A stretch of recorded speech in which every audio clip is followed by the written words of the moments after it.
하겠습니다. 자, 오늘도 말씀으로 시작합니다. 창세기 42장 6절에서 8절을 보겠습니다. 때에 요셉이 나라의 총리로서 그 땅 모든 백성에게 곡식을 팔더니 요셉의 형들이 와서 그 앞에서 땅에 엎드려 절하매 요셉이 보고 형들인 줄을 아나 모른 채 하고 엄한 목소리로 그들에게 말하여 이르되 너희가 어디서 왔느냐? 그들이 이르되 곡물을 사려고 가나안에서 왔나이다. 요셉은 그의 형들을 알아보았으나 그들은 요셉을 알아보지 못하더라. 아멘. 당연하죠. 고개를 어떻게 둡니까? 고개를 숙일 수밖에 없어요. 바로의 권위와 똑같은 권위를 가지고 있는 요셉입니다. 그래서 목소리가 참 비슷하다라고 생각을 했겠지만 그것도 아니었을 거예요. 왜요? 십몇 년이 지났습니다. 40에 30에 지금 만난 거 아니겠어요? 하나님의 섭리 가운데 지금 있고 요셉과 그의 형제들이 하나님의 섭리 안에서 지금 만나고 있는 상황인데요. 기근이 하나님의 방치가 아니라 하나님의 섭리를 나타내 보이기 위한 하나님의 철저한 계획이다라는 것을 우리가 어제 보았죠.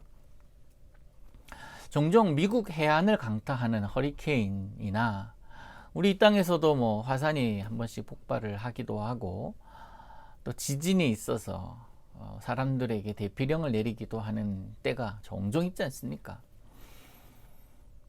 그런 보도를 볼 때마다 우리는 이런 위기의 순간에 살아야겠다라는 생존 본능이 발동하게 됩니다. 그래서 평상시에 그런 위기 순간이 아닐 때 평상시에 뭐 응급 구호 키트라든지 비상식량 박스라든지 이런 것들을 준비해야 된다라고 사람들은 많이 얘기를 하지요. 문제는 그런 의약품이나 그렇게 비상식량을 박스를 뭐 세팅을 해서 쌓아둔다 하더라도 만약에 그것을 써야 될 때에 써야죠. 그런데 그것을 쓰는데 언제까지나 소위 그것이 채워지지 않는다라는 겁니다. 리필되지 않아요. 아무리 많이 쌓아둔다 해도 그것을 쓰다 보면은 바닥이 드러나게 되어 있습니다. 요셉의 경우도 마찬가지였어요. 지금 애굽뿐만 아니라 중동의 경우도 마찬가지입니다. 그 땅에 7년 풍년이 들었을 때 쌓아놓은 곡식들 7년 흉년, 그 7년의 흉년은 상상하지도 못한 흉년이었다고 기근이었다고 성경은 증언하고 있습니다. 그렇기 때문에 이 7년 동안 쌓아놓은 풍년 이 곡식들 쌓아놓은 곡식들을 계속 이제 써야 되는 것 아닙니까? 써야 되는 상황이에요. 그러니까 바닥이 드러났을 거예요. 그런데 재밌는 건 성경에는 바닥이 보였다라고 얘기하지 않아요. 그거에는 관심이 없어요. 성경의 관심이 뭐냐면 이 야곱의 아들들, 이 요셉의 형제들이 만나는 거예요. 요셉과. 거기에 포커스가 있습니다. 그러면서 하나님의 치유, 하나님의 회복, 하나님의 일하심에 초점이 맞춰져 있다는 사실입니다. 우리는 의식주의에 포커스가 있어요. 또 어떤 분들은 아침에 일어나면 스마트폰을 먼저 켭니다. 그러면서 그래프를 먼저 본다 그래요. 간밤에 어땠는지를 본다 그래요. 관심이 거기에 있는 거예요. 어떤 이는 오늘 아침에 뭘 먹어야 되지? 점심은 뭘 먹어야 되지? 뭘 입고 나가야 되지? 하는 그런 데 관심이 있지만 하나님은 그런 데 관심이 없다라는 거예요. 그건 이방인들이 하는 거다. 그러면서 하나님 바라보고 하나님의 섭리가 무엇인지를 깨닫기를 원하시는데 하나님 관심이 있어요. 하나님의 자녀들이 거기에 관심이 있기를 또한 바라고 계신다라는 겁니다. 바닥이 없었어요. 바닥이 보였던 얘기는 없었어요. 오히려 그 위기 가운데 하나님의 섭리가 드러나는 거예요. 오늘 본문이 그 이야기입니다. 여러분 위기 순간 문제가 있고 상처가 있을 수 있다 했잖아요. 사람들은 또 악한 영들은 그 상처받은 것, 상처 준 자 거기에 관심 있게 하지만 하나님은 그것을 싸매시고 그것을 회복해 하시는 하나님이시기에 그 하나님 바라볼 수 있도록 오히려 더 그 상처를 통해서 하나님 바라보고 하나님이 원하시는 그런 행함을 이루어내기를 바라신다라는 것 여러분 잊지 마시기를 바랍니다. 여러분 요셉 위기의 순간에 많은 애굽 사람들을 살렸습니다. 애굽 사람들 뿐입니까? 중동의 많은 사람들 각국의 백성들을 살렸습니다. 얼마나 많은 사람들이 양식을 사러 왔겠습니까? 어마어마한 기근을 해결한 요셉입니다. 이제 포커싱을 한 사람에게 두는 거예요. 요셉과 그의 가문. 그 가문에 두는 겁니다. 사실 요셉은요, 십수년을 이 고난 가운데 어둠의 길을 걸었던 사람이었습니다. 그게 언제부터 시작일까요? 물론 뭐 아버지 야곱으로부터 특별한 총의 편애를 받아서 형들에게 시기를 받았고 뭐 그런 것으로부터 출발을 했겠지만, 궁극적으로 제가 보기에는요, 꿈 때문에 그래요. 꿈 때문에.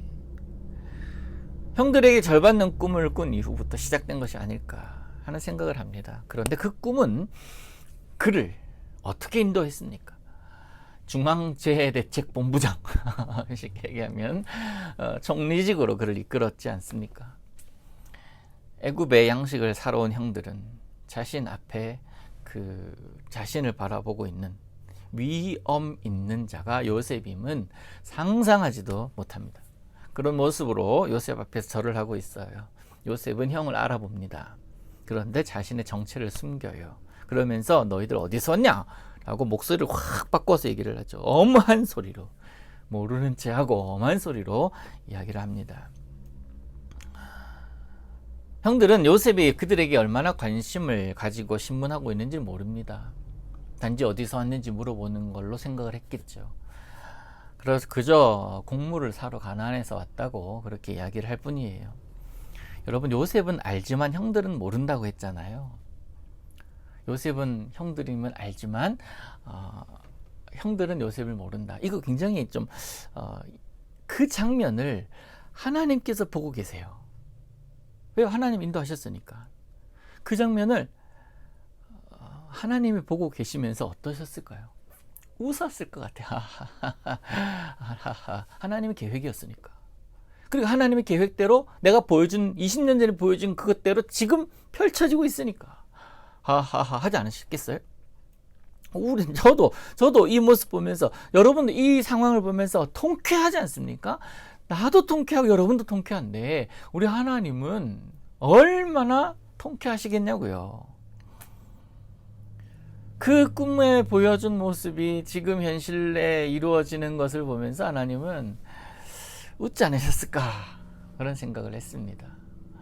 여러분, 부모님은 알지만 자식들은 모르는 비밀이 있습니다. 하나님은 알지만 우리가 모르는 것 또한 있습니다. 언젠가는 그 비밀은 드러나게 될 거예요.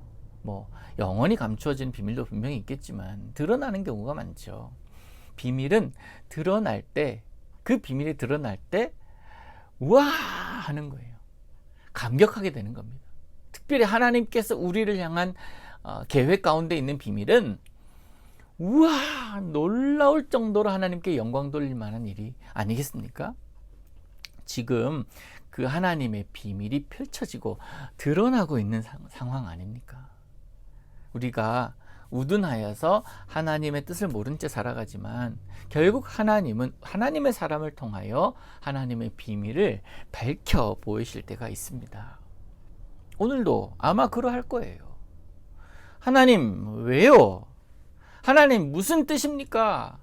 하나님 도대체 저에게 원하시는 것이 뭡니까? 이런 상황을 펼쳐주시는데 돌아보지 아니하시나이까? 라고 기도할 때가 있잖아요. 기도할 수도 있습니다. 그런데 하나님의 때는 반드시 있습니다. 언제까지입니까? 라고 물어봤을 때 하나님은 하나님의 때가 이미 있습니다.